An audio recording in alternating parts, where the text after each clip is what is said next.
Ya, kufamba nzvimbo dzakatsanangurwa zviri kudiwa nemweya mutsvene.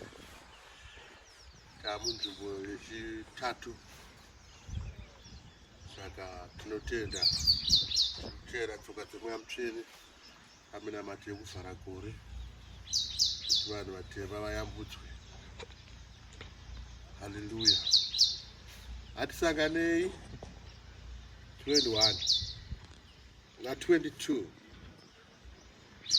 na 22 December atosvika tichivhara gore.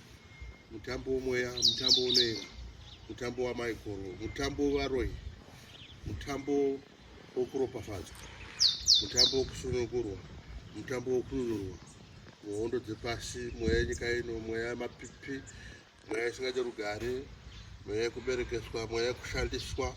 Hatisanganei 21, 22 tichivhara gore ra2024 tipinde muna 2025 tiine mweya mutsvene, tiine ruvheneko, tiine mwenje.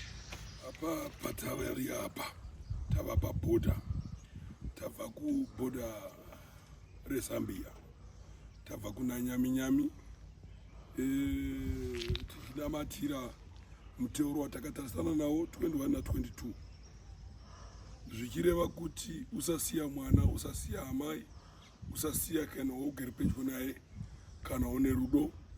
Tipinde mugore ra2025 tune ruvheneko. Amen.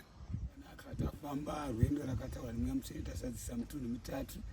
Tabva pabhodha reZambia takaenda paNyami, saka tauya pakati penyika ino yeKariba tichichemera nyika kupona munamato uriko mutambo mukuru musi wa21 na 22.